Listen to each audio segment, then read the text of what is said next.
Abra sua Bíblia comigo, João capítulo 21, versículo 15 ao 17.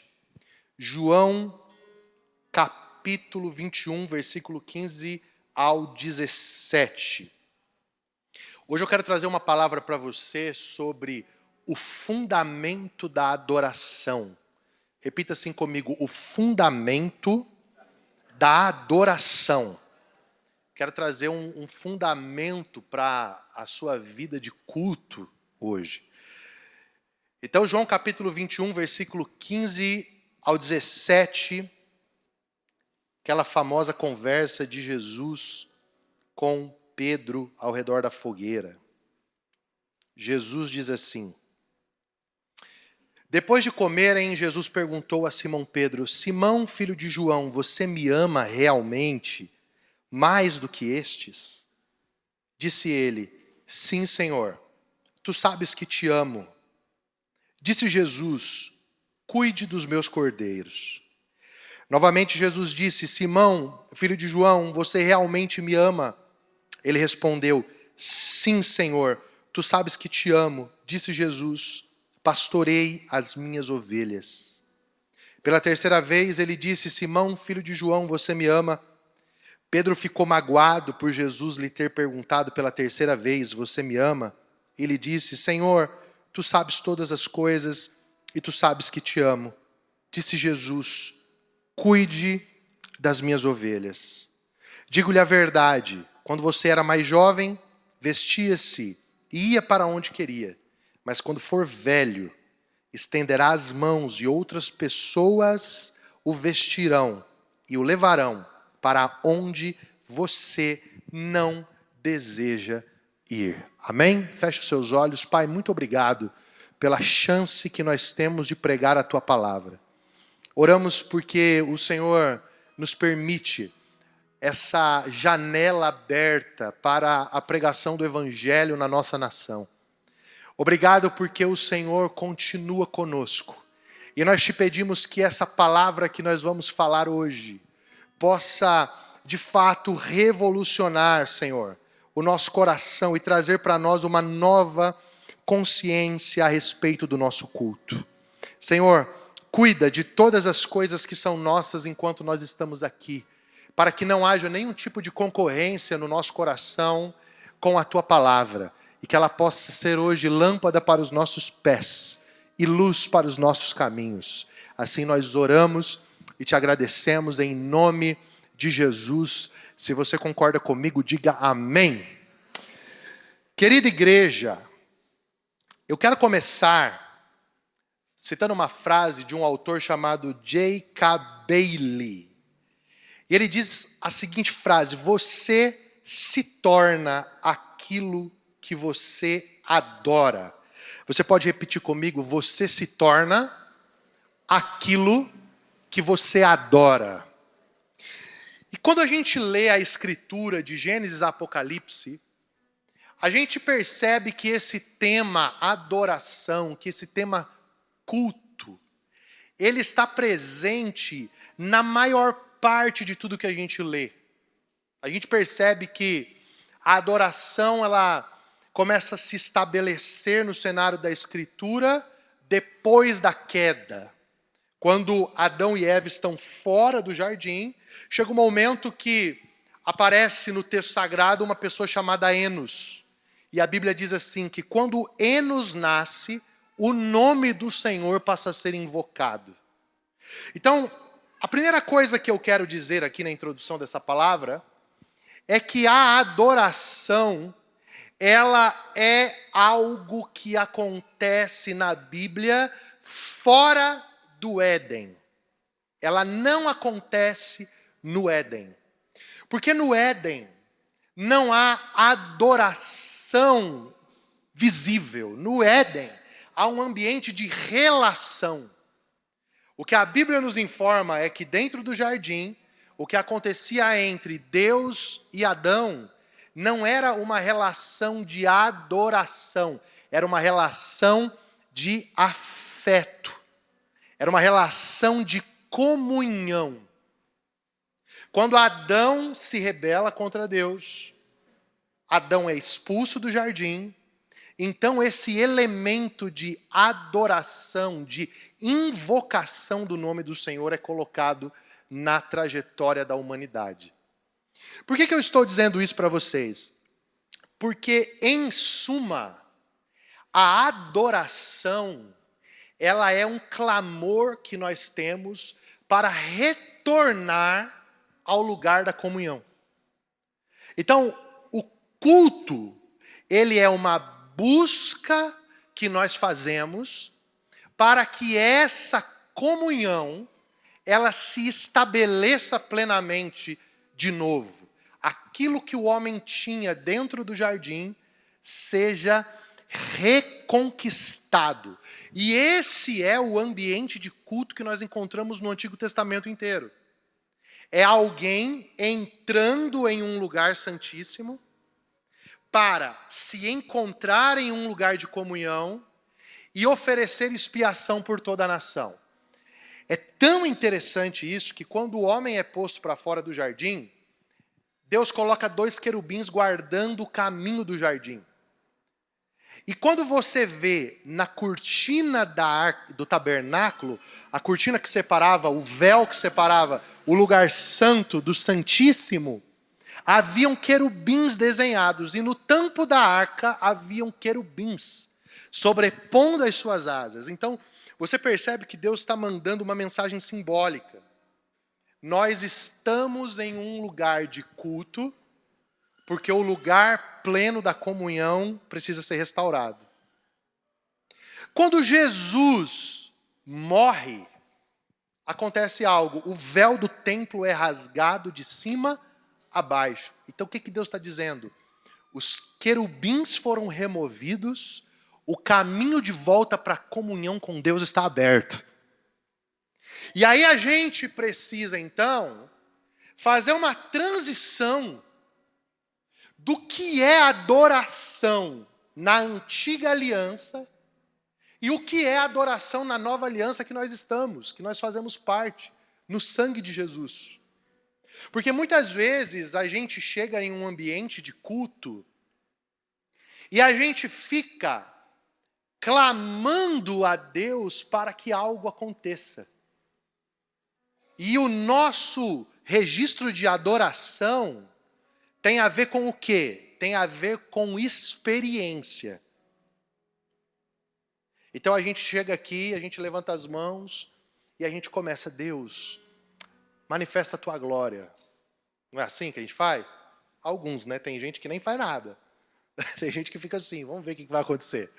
Tá? Uma parte fica esperando, vamos ver se esses meninos são de Deus mesmo. Vamos ver se eles jejuaram hoje. Né?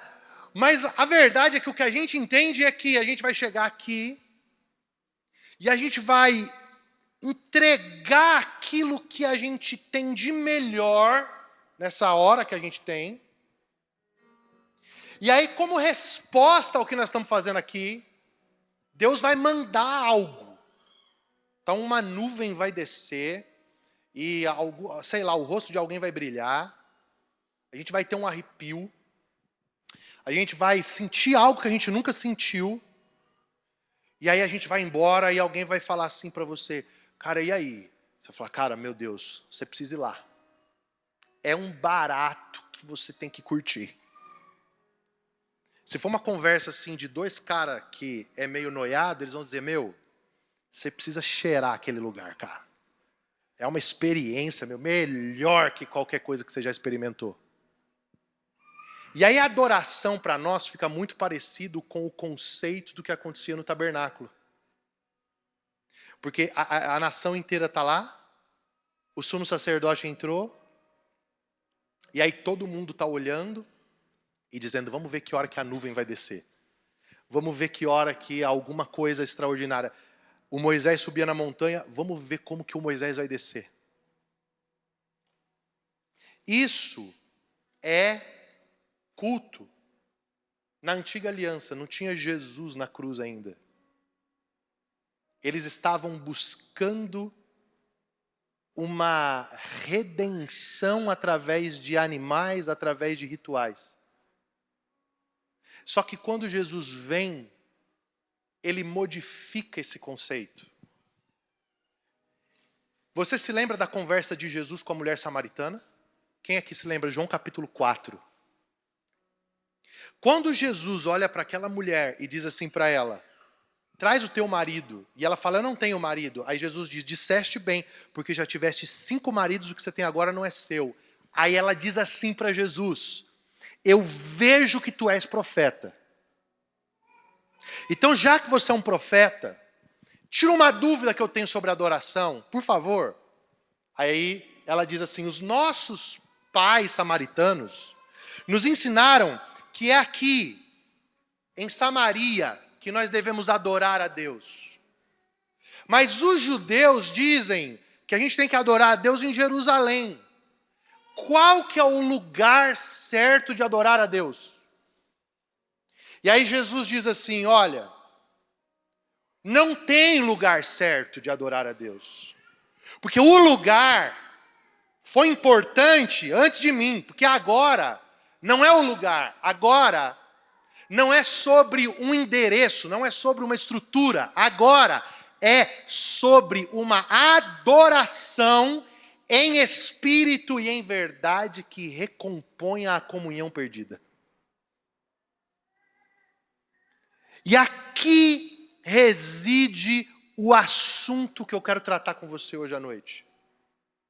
Por quê? Porque se a gente continuar pensando a adoração como algo que eu faço durante 1 ou 2 horas em um lugar que tem um palanque, uma plataforma, tem um auditório e tem ali uma banda, se eu continuar pensando a adoração assim, nós nunca seremos a comunidade poderosa que Deus deseja que nós sejamos como resposta do Espírito de Cristo para o fim dos dias. Nós não seremos essa igreja. Por quê? Porque nós vamos precisar de estímulo. E a nossa adoração, ela vai se estabelecer no campo da sinestesia, da pele, do arrepio. E aí a gente vai começar a dizer assim, cara, hoje não foi bom. Por quê? Porque eu não arrepiei. Hoje não foi bom. Por quê? Porque a glória de Deus não desceu. Deixa eu te dizer uma coisa. A glória de Deus não vai descer. A glória de Deus desceu faz 2000 anos atrás. Ela desceu.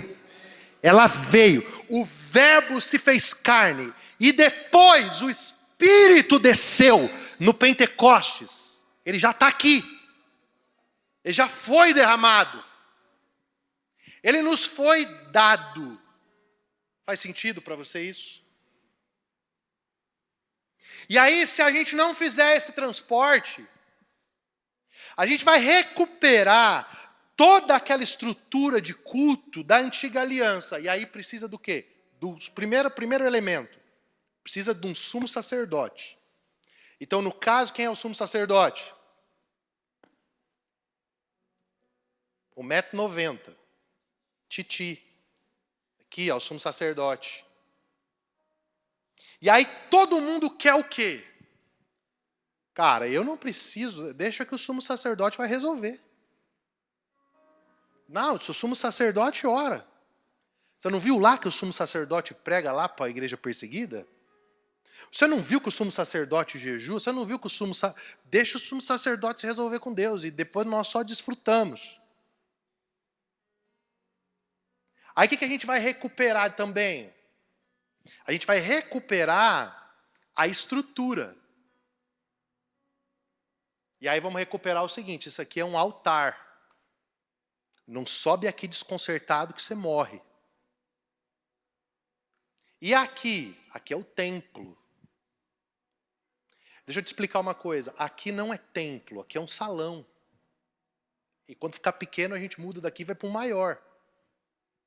Isso aqui não é altar, isso aqui é palco, plataforma, palanque, você chama do que você quiser.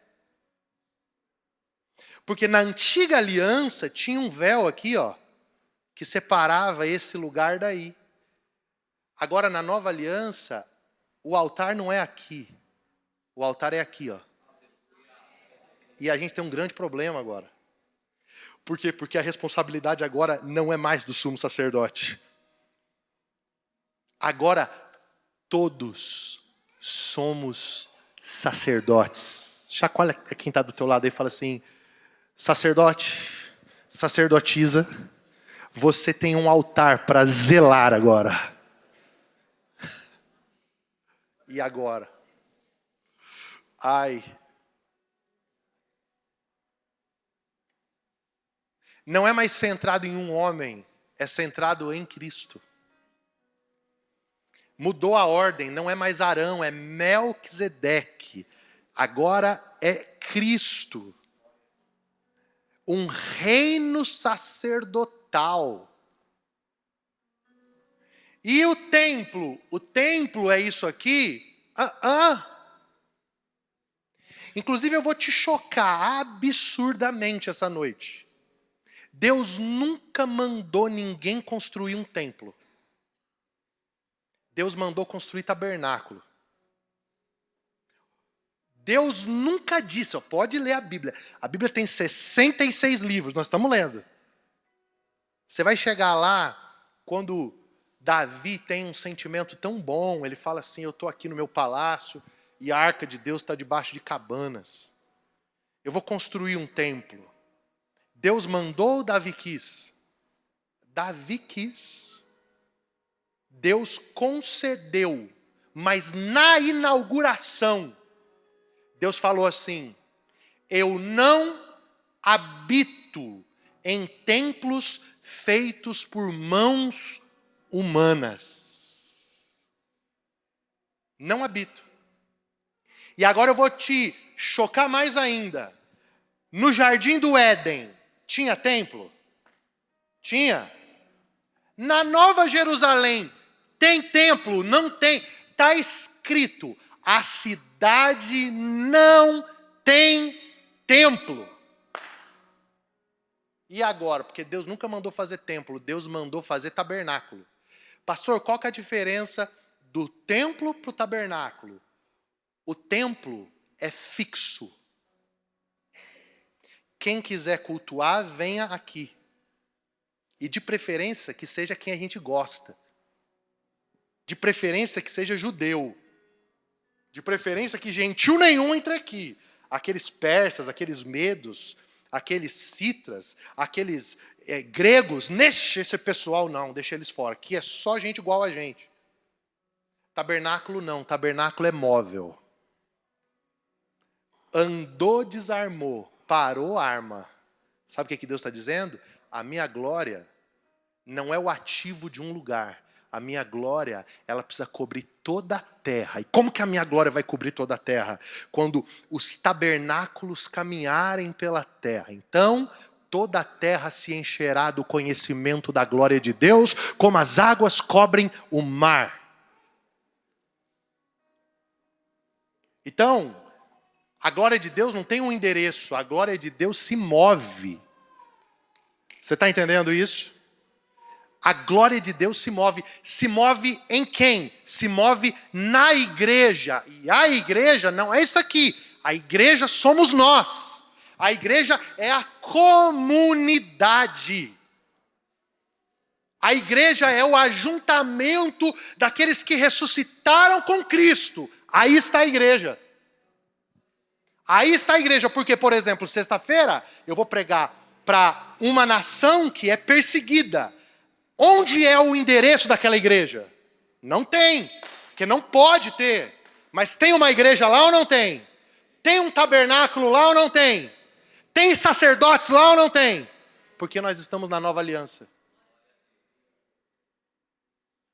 A gente está correndo velozmente para o cumprimento do plano de Deus. A nova cidade, a santa cidade não tem templo, por quê?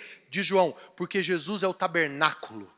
Ele é o templo, ele está lá, ele é a luz da cidade. A cidade não precisa de sol, nunca há noite, porque a luz do Cordeiro irradia toda a cidade. Entende isso? Então, pastor, para que a gente tem isso aqui? Isso aqui a gente tem para serviço. A gente não tem para pautar o nosso culto. Isso aqui não significa a nossa adoração. Porque na nova aliança, adoração tem a ver com espírito e verdade e reestabelecimento da comunhão. E aí vem a grande pergunta. Essa comunhão, ela pode se restringir a 2 horas de culto? Não pode, porque essa comunhão precisa ser completa. Então deixa eu te explicar uma coisa aqui, e eu quero que você coloque muito amor nas minhas palavras agora.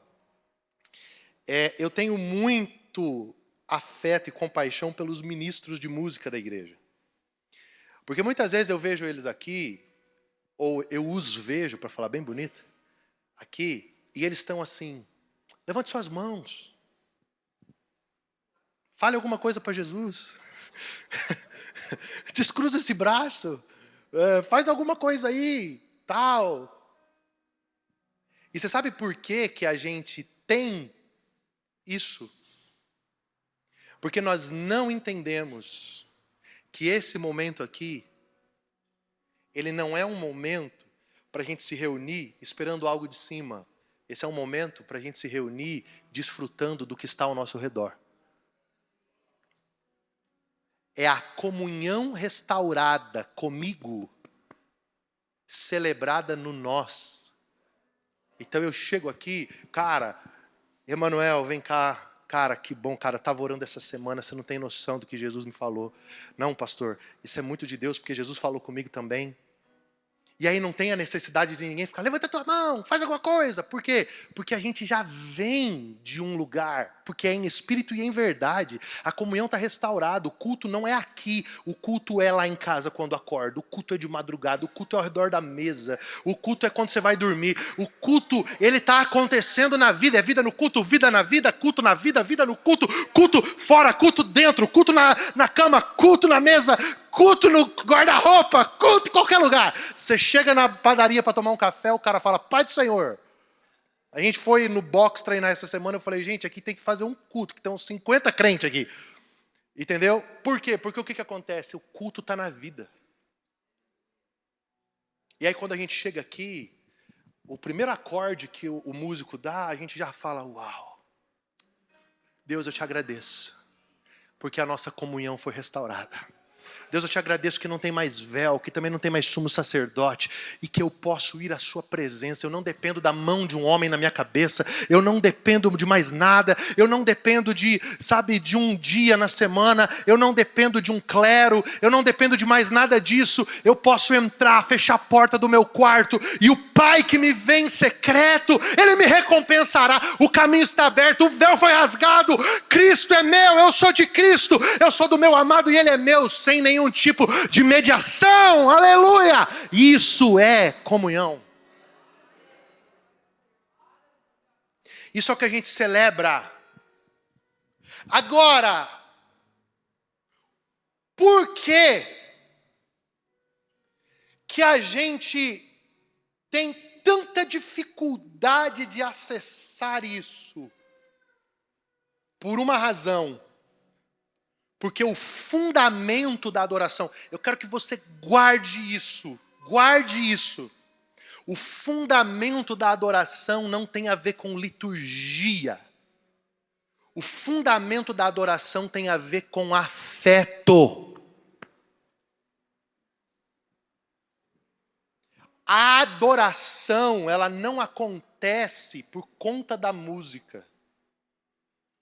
Eu amo a música, mas Deus deixou na antiga aliança mais de 600 anos de culto acontecendo sem música.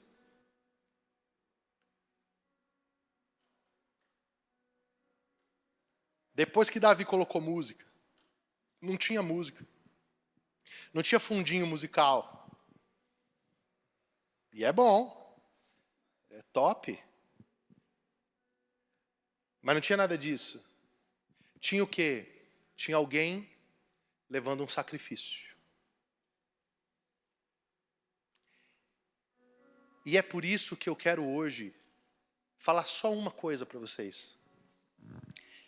Nós nunca conseguiremos ser genuínos adoradores se não houver uma recondução dos nossos amores.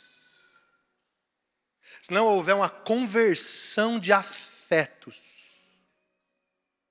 se não houver um borboleta na barriga, sabe aquele negócio assim? Eu preciso vê-lo.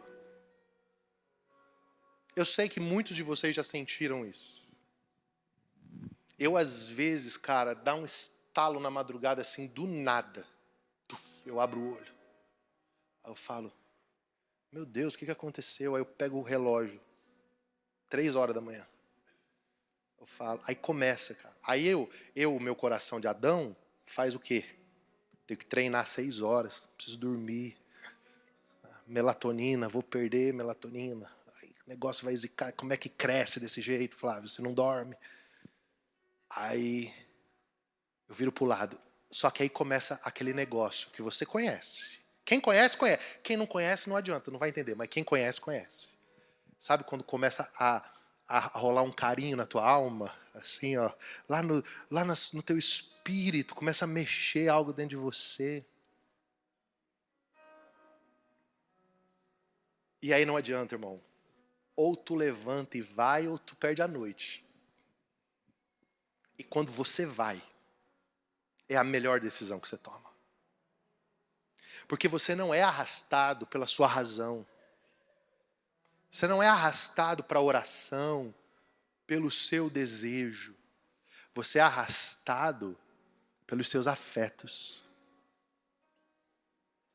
Tem uma corda lá dentro de ti, que tem hora que o Senhor puxa e começa a bagunçar todo o teu esquema de prioridades. Você muda e cancela as coisas. Você fala, eu não posso não estar aqui. E é por isso que o fundamento da adoração, desse espírito e verdade que a gente adora, ele não tem a ver com quanto a gente sabe da Bíblia. E eu não sou contra saber a Bíblia, porque, meu irmão, se eu for contra saber a Bíblia, tá ruim. Todo mundo sabe o meu apreço pela Escritura. Mas não é sobre o quanto que eu frequentei igreja. Tem algo que foi estabelecido dentro de mim e que pegou o meu coração dos bezerros, dos ídolos, do mundo, da terra e reconduziu o meu coração ao Senhor. E agora, não é mais sobre o que eu creio apenas ou sobre o que eu sinto. É sobre o que eu amo.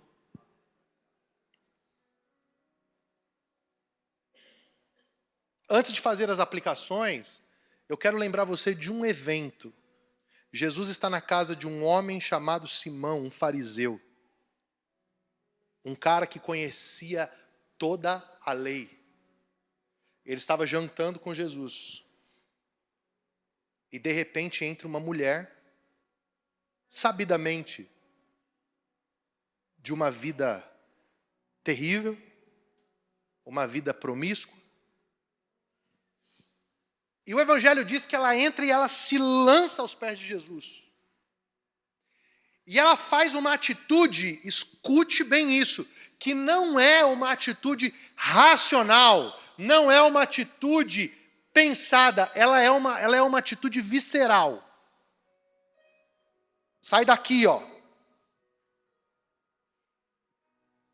E ela começa a lavar os pés de Jesus com as suas lágrimas e enxugar com os seus cabelos. E aí o fariseu olha e fala, se ele fosse o Messias, ele saberia quem que é essa daí, como que ele está recebendo isso. Aí Jesus diz assim para ele, deixa eu te falar uma coisa, eu entrei aqui na sua casa, você não me deu água para os pés, você não me beijou, como diz a tradição, os costumes. Essa daqui, ó, está lavando os meus pés com as suas lágrimas e não para de beijá-lo. Sabe qual é a diferença dela para você, Simão? É que a quem muito foi perdoado, muito ama. aqui tem um culto que ele não está baseado em um vasto conhecimento da Escritura. Aqui tem um culto genuíno e validado e recebido por Jesus, que está baseado na compreensão mais básica do Evangelho, mas que não é uma informação fora, é uma verdade que está dentro. Eu era maldito, pecador, distante de Deus, e fui amado, fui reconciliado, a graça de Deus me alcançou, a mão de Deus me tirou do inferno, e agora Ele é digno de todo o meu amor, por toda a minha vida, e aqui se estabelece o lugar que o verdadeiro adorador está. As afeições dele foram tocadas pela graça de Deus.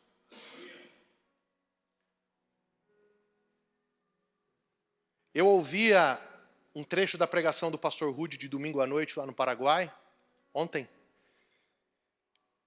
E eu fiquei dizendo assim, cara, sabe quem são as pessoas que previamente chegam e dizem assim, eu vou me jogar, eu vou me lançar no chão, eu vou me entregar? Sabe quem são? São aquelas que têm a maior consciência de pecado. São aquelas que têm a maior consciência do quanto era o tamanho da sua dívida e o quanto o amor de Deus as perdoou. São essas. Essas são as Marias que quebram o vaso de alabastro. O pessoal da boa moral, da ética, do eu faço tudo certo, eu nunca transgredi, eu cumpro os mandamentos, eles não têm desespero por Jesus. Por quê? Porque a proporção do que Jesus fez é muito pequena.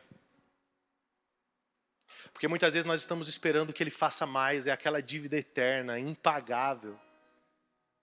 Deus é meu devedor, tá vendo essa vida que eu tenho aqui? Ela devia ser melhor.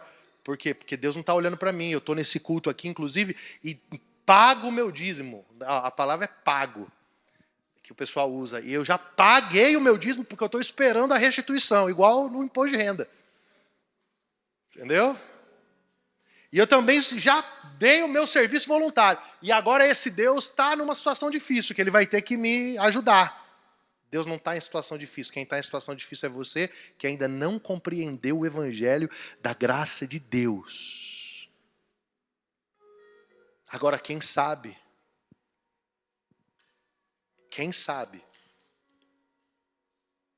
ele se estabelece num lugar de adoração. Em espírito e em verdade. Porque celebra o quê? A restauração da comunhão. E aqui eu quero fazer 3 aplicações essa noite. A primeira. Quando nós precisamos da recondução dos nossos amores para Cristo, tudo vai começar em uma mesa de confronto. Não pense que você vai ser burilado na adoração, que você vai amar o Senhor, sem passar por um profundo confronto do Espírito no seu coração.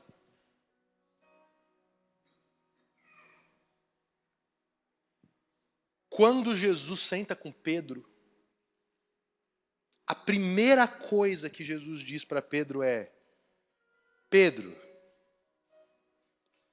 versículo 15. Simão, filho de João, você me ama realmente mais do que esses? Sabe o que Jesus está fazendo? Jesus está recomeçando uma conversa que ficou antes da cruz. Quando Pedro disse assim, ó, todo mundo pode te abandonar, eu fico contigo. E o que aconteceu? Ficou? Não. E aí o Jesus bonachão, cool, progressista dos dias atuais, da hipergraça, ia dizer assim na fogueira: Pedrinho, querido, esquece tudo. Eu já subi ao madeiro. Está tudo pago. Você não ouviu? Ah, não, você não ouviu, você não estava, né? tetelestai. A obra está completa. Não se constranja, come um peixinho. A gente não precisa dialogar sobre o estado do teu coração, sobre a sua arrogância, sobre a sua altivez de espírito, sobre o quanto que ainda existe o padrão de Adão dentro de você. Deixa isso para lá. Isso é coisa de legalista. Vamos se amar.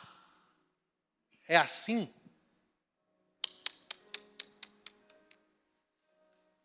E sabe por que não é assim? Porque a graça de Jesus é a coisa mais valiosa que existe de eternidade a eternidade. E ela não pode ser dada a pessoas que não têm a consciência suficiente do preço que foi pago naquela cruz. Precisa de consciência. Primeira coisa que Jesus faz com Pedro é: Pedro, você vai liderar um movimento apostólico de reconciliação, de resgate de comunhão. Você vai levar muitas pessoas à adoração. Mas a primeira coisa que você tem que entender é que aí dentro de ti tem um ídolo, um Deus assentado aí dentro. E o nome desse Deus é Simão. Você se sente melhor que os seus irmãos. E antes de você fazer qualquer coisa para mim, nós vamos ter uma conversa a respeito do estado do teu coração. Vamos lá. Você me ama realmente mais do que eles? Cara, eu sou Pedro, pulo de volta na água. O negócio é difícil, cara. Eu não sei como que foi. Eu não cheguei no The Chosen ainda nessa parte. Eu nem sei se já tem. Eu só sei que eu imagino que Jesus estava com um peixinho na boca, comendo. Você sabe aquela conversa que você tem com a tua esposa, que de repente está tudo bem. Você fala, é hoje é noite de avivamento. De repente, cara, sem aviso prévio, ela olha para você e fala, então, sabe aquele dia? Aí você fala, a vaca foi pro brejo com a corda e tudo agora. Eu acho que foi assim. Estava tudo bem. Pedro estava dizendo, uau, ele ressuscitou mesmo. Agora está tudo certo. No meio da janta, Jesus olha e fala, então, Pedro, deixa eu te fazer hoje um grande convite.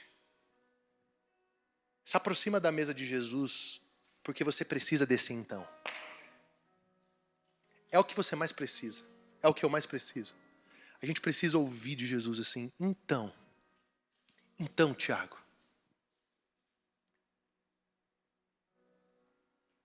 Então, você está muito semelhante àquilo que você adora. E o que você adora? Quem é o Deus? Quem é o super discípulo? Sabe, esse tipo de conversa nós precisamos ter com Jesus, porque Jesus não nos dará os lugares no seu reino sem antes tratar os lugares no nosso coração. Inclusive, a maior tragédia que pode acontecer contigo é você se sentar em determinados lugares no reino sem que Jesus trate determinadas coisas no seu coração. A sua exposição e a sua queda vão ser incuráveis. É muito amor de Deus ser tratado nas sombras antes de ser exposto. Jesus está amando muito Pedro aqui. Ele está dizendo, tu vai ser o apóstolo que vai revolucionar isso aqui nos próximos anos. Mas antes eu preciso tratar o seu coração. A minha pergunta para você hoje à noite.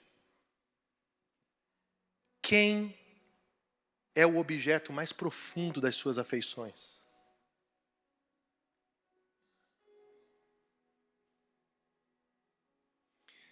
Hoje eu tenho 3 mulheres na minha vida que estão depois de mim e uma atrás de mim. Minha mãe, minha esposa e minhas 2 filhas. Agora, não sejamos hipócritas. O nível de afetividade e de apego que você tem com seu filho é um negócio violento, é ou não é? E a minha pergunta que eu sempre faço, e oro sempre, Deus, nunca tire minhas filhas de mim, eu quero ir primeiro, pela ordem natural da vida. Mas a pergunta que eu me faço essa pergunta, se não houvesse mais as minhas filhas, ainda haveria Jesus na minha vida? Eu me faço essa pergunta. Qual seria o nível de embate que eu entraria com Deus por causa disso? Qual seria o nível de crise que se estabeleceria na minha relação com o divino por causa disso? Isso denota que nós somos como Pedro. Que o nosso amor não é agapau, o nosso amor é filéu, ele depende de uma contrapartida. E sabe, não tente ser como Jesus, desfrute em quem Jesus é.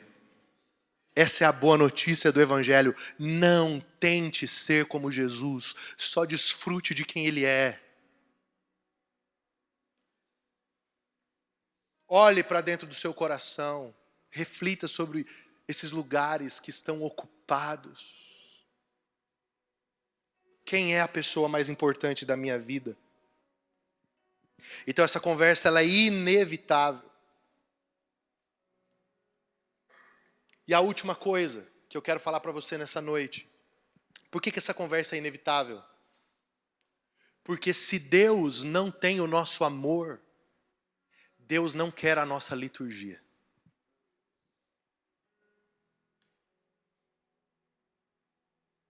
Escute, Deus não quer a nossa perfeição. Deus quer os nossos afetos. E se Ele não tem os nossos afetos, Ele não tem prazer na nossa liturgia.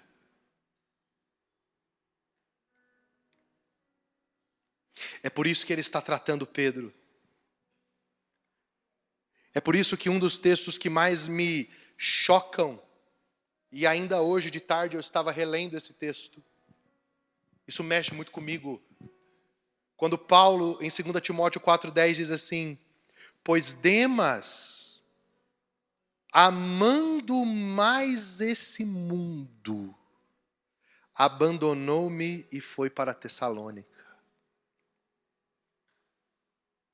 Sabe o que Paulo está dizendo? Paulo está dizendo assim, ó. Demas não abandonou a companhia apostólica porque ele se frustrou, se chateou ou não aguentou a perseguição. Demas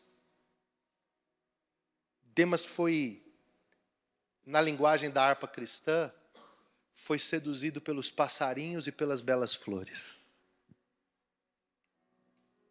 Os vãos terrestres esplendores corromperam o coração do aspirante ao ministério, cooperador de Paulo.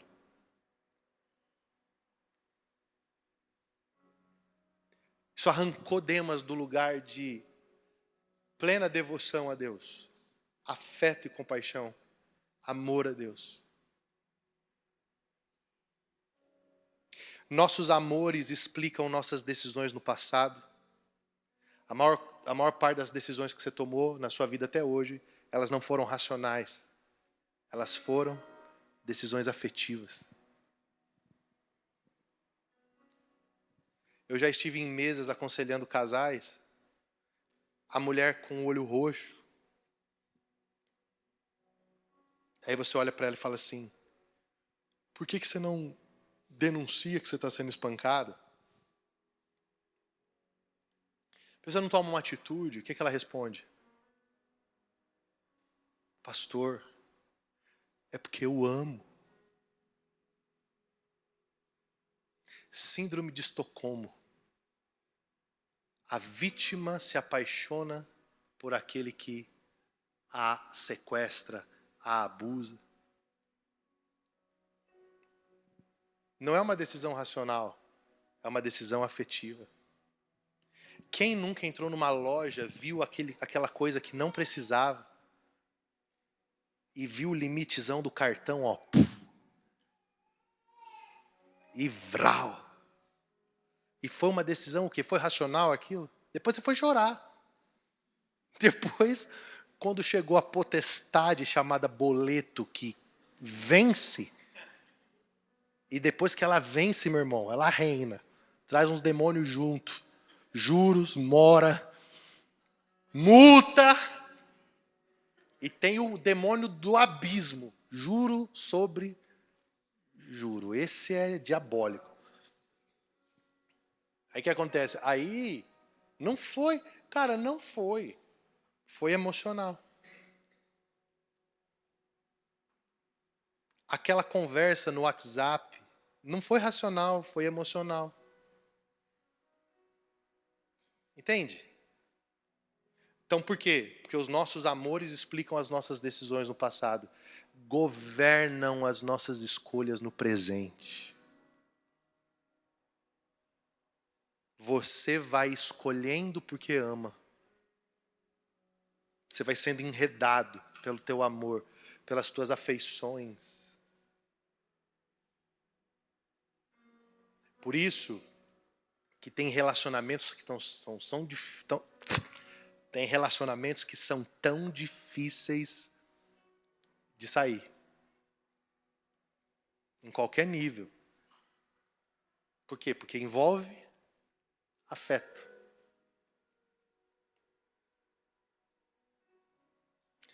Hoje pela manhã eu fiz uns vídeos no Instagram e eu falei o seguinte: quanto tempo leva uma pessoa abusada sexualmente pelo pai para contar o que aconteceu? Anos. E por que ela não conta? Por causa do afeto. Ela fala assim, mas como assim, se eu contar, meu pai vai para a cadeia?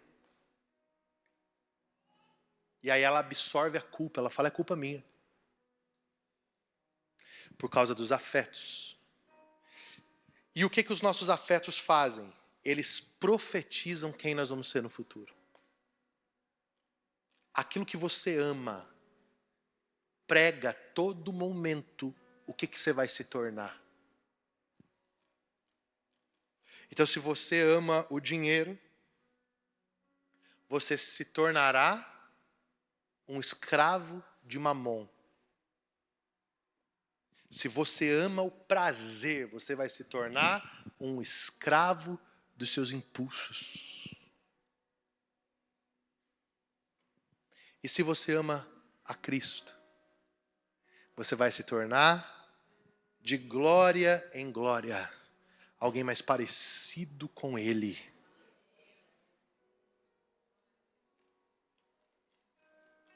Foi para isso que Ele foi enviado. Para que nós nos tornássemos semelhantes a Ele. Esse é o grande plano de Deus para nós. É por isso que, primeiramente, Deus não vai discutir para a gente quantos livros nós lemos, quantas conferências nós fomos, quantos grupos pequenos nós participamos, quantas igrejas nós plantamos. Jesus vai olhar bem dentro dos nossos olhos e vai dizer, tu me amas?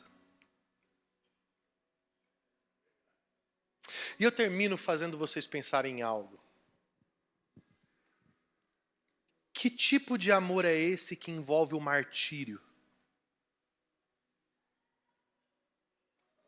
Que tipo de amor é esse que faz alguém, num ambiente onde as casas estão sendo queimadas, pessoas estão sendo degoladas, gente está sendo morta por causa de Cristo, nesse ambiente uma pessoa olha e diz, eu vou continuar até o fim.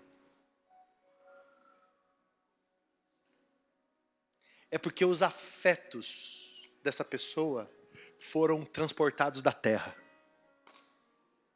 Não há mais apego. Cristo atraiu de uma forma incomparável. E aí para nós, e eu termino, essa realidade ela é distante. Essa realidade está lá do outro lado do oceano, tá? A mais de 17 mil, 18 mil quilômetros daqui. Só que nem sempre foi assim lá. Houve um tempo que tudo aquilo ali era domínio da influência de homens como Paulo, como Pedro, como Silas. Houve um tempo que os imperadores estavam se curvando diante do evangelho. Houve um tempo que por medo, por barganha política, por mentira, por interesses, quer seja o que for, a cruz estava levantada no lugar mais alto. Houve um tempo que a mesquita era a catedral.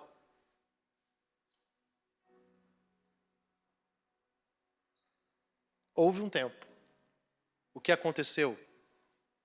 Aconteceu que uma geração viveu Apocalipse 2 e 4. Tenho contra ti que abandonastes o seu primeiro amor. A pergunta que eu deixo para vocês hoje é: qual é o legado de culto de adoração que nós vamos deixar para a próxima geração que está vindo depois de nós? Qual é o legado que os nossos filhos terão? Porque se nós falharmos nessa geração, irmãos, a próxima geração será secular. E a outra será plenamente ateísta. Claro, os rabiscos da terra, as reservas de Deus estarão sempre presentes. Mas nós teremos falhado em transferir um bastão de afeto e devoção a Jesus. E deixa eu te falar, isso a gente não transfere na plataforma. Isso a gente transfere quando os nossos filhos ouvem o nome de Jesus na nossa boca e veem lágrimas nos nossos olhos. Isso transfere quando os nossos filhos testemunham a nossa luta para amar o Senhor. Isso transfere quando Jesus é convidado para as mesas do nosso café da manhã. É convidado para as orações antes de dormir. Quando o assunto da música que a gente canta é a glória de Cristo. Isso transfere quando o Espírito Santo repousa sobre uma criança debaixo das mãos dos seus pais. E Josué, filho de Num, foi cheio do Espírito Santo e de sabedoria, porquanto Moisés impôs as mãos sobre ele. Uma geração contará a outra geração sobre os feitos do Senhor. Isso transfere quando nós esquecemos a estrutura.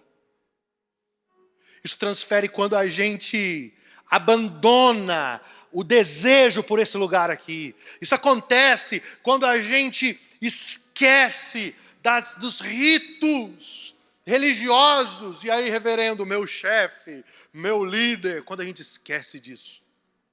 Quando cada um de nós pega a nossa estola sacerdotal, veste, entra na casa, entra na vida, não como perfeitos, mas como devotos que amam ao Senhor e estão dispostos a viver uma recondução dos seus afetos até Cristo. As nossas crianças, elas verão isso e ei, fica tranquilo. Mesmo que elas se desencaminhem na jornada, lá dentro delas vai rolar uma perturbação. Elas não vão ter paz enquanto elas não voltarem para a comunhão. Eu oro para que nós possamos se levantar nesses dias. Eu não oro pela revolução da igreja cheia de gente. Eu oro pela revolução das mesas cheias de Cristo. Eu oro pela revolução dos devocionais em casa.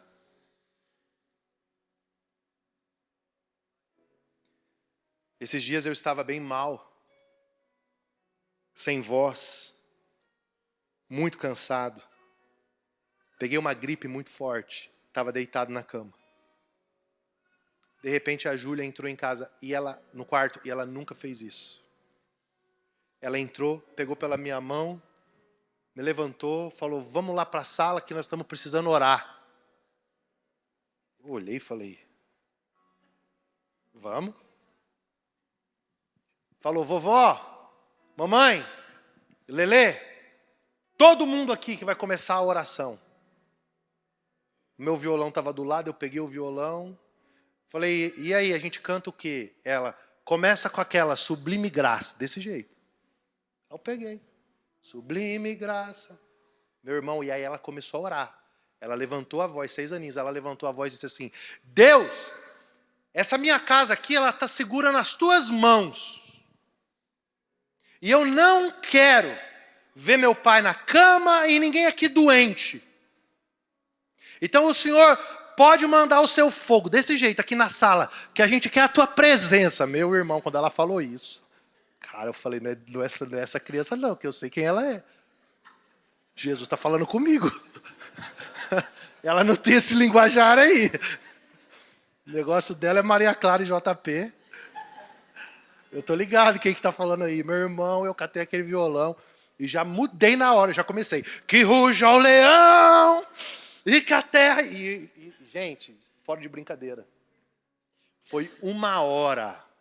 A minha mãe, aquela irmãzinha do coque da Assembleia, de saia, já começou a dar lugar. E a terra tremeu. E aí eu olhei e falei assim, Deus, o que é isso? Sabe o que é isso? É o derramamento do Espírito. É o que eles estão vivendo ali atrás. Às vezes ela chega com informações lá em casa que eu nunca ensinei. Ela aprendeu onde? No pomar. E aqui que está a grande questão. O nosso chamado, gente, não é para ter a maior igreja da cidade. Não é para ter o maior auditório. Não, o nosso chamado é para entregar uma chama acesa para a próxima geração.